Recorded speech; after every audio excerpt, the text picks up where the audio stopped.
Welcome back. We're going to start working on painting the other features on the face now. I started with the mouth, but you can really start anywhere you want. I just kind of chose that to start kind of at the bottom and work our way up.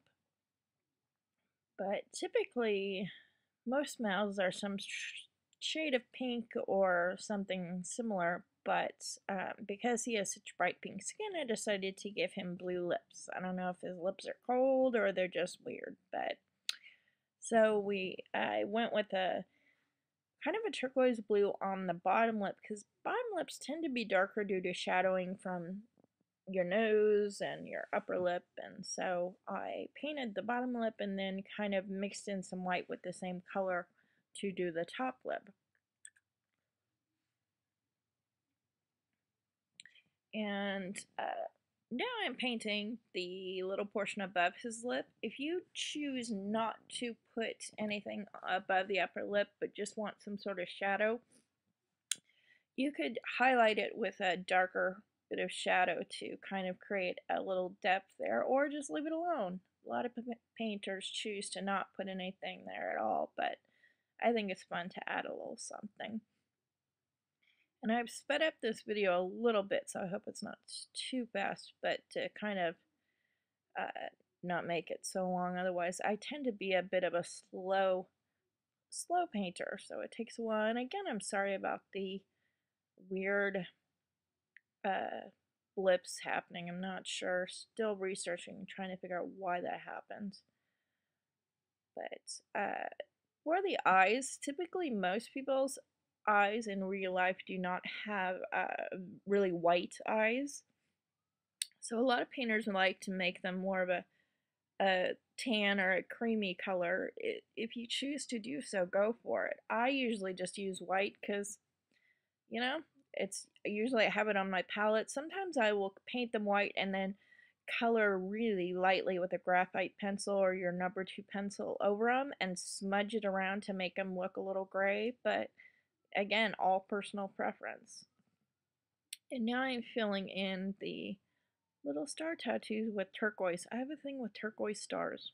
Don't know why, no real rhyme or reason to it, but I like them. Probably because I've seen a couple people with them tattooed on their face, and I think they're quite nice. So I'm filling in tattoos. When I do the tattoos on faces, really they don't have much depth or anything. They're pretty flat like they are in real life on real people, but if you wanted them to look more like facial decals or makeup, you could add some smudging or a tiny bit of shadowing. On mine, I didn't really add anything, but sometimes I do add shadowing around. Really depends on how much you want them to stand out or blend in. If you'd like to get them to stand out a little more, you can put some highlights behind them or a heavier outline. That is an Inktense, oh, trying to show you, an Inktense pencil by the company Derwent. They're sold at Michael's craft store.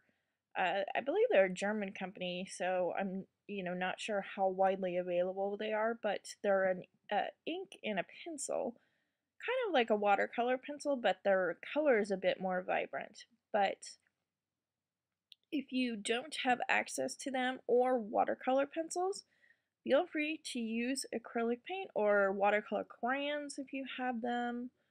It's really up to you. I like to use the pencils in some of the smaller areas to fill in, and then I'm going over them with water to make the color blend together. I have big fat hands and big fat fingers, and I have just have a hard time sometimes getting into small spaces and not totally mucking it up. So I tend to use the pencils when I want to get little details and things a little easier than trying with a bigger brush. I don't have too many really teeny brushes. I tend to break them for some reason. So this is a little way to achieve some more detailed stuff with pencils, and you get kind of a different effect, a lot more watery, luminescent kind of look than you do with the flat acrylics. But it's really a personal choice. There's nothing wrong. I use just acrylics on the eyes sometimes too.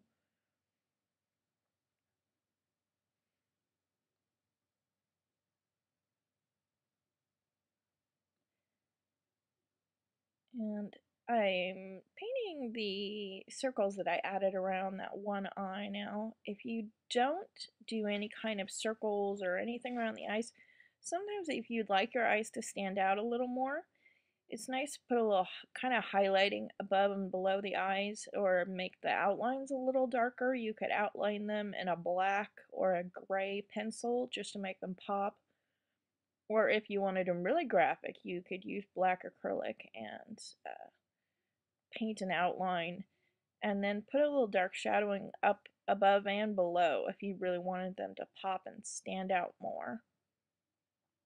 Sometimes if I want all the outlines to stand out more on certain characters, I will paint all the pencil drawing in black acrylic paint before I paint in anything else. I just cover all the outlines in black acrylic paint. And that's kind of a fun way to get things to stand out a little bit more.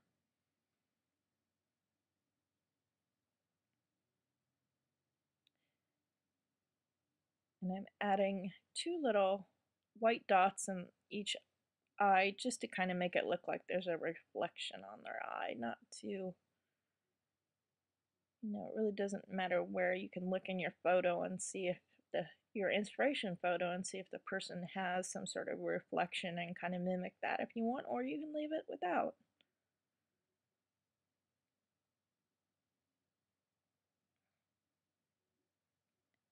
Painting hair is an interesting thing because a lot of painters will do each little piece of hair or allude to little pieces of hair. Well, it takes a lot of time and a lot of detail and really steady hands, I think, to do that. And personally, I don't have steady hands. My hands shake all the time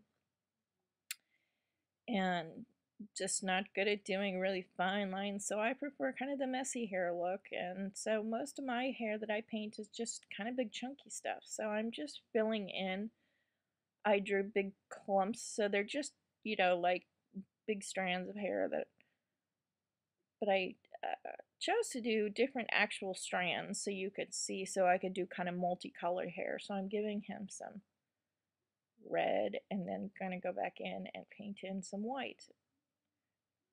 And that's personal choice. You could, if you wanted to have him or her, whatever your character is, have solid hair, you could do the same where you draw different sections of hair on and then outline them first if you'd like, or you could paint them in if you decide that the sections blend together too much and you'd prefer them to look more like sections of hair. Feel free to add an outline afterwards, a black outline, or do a funky colored outline if you want the hair to stand out. A great way to emphasize one section of your character is to do something odd that isn't, kind of draws attention, like having red hair and then outlining it in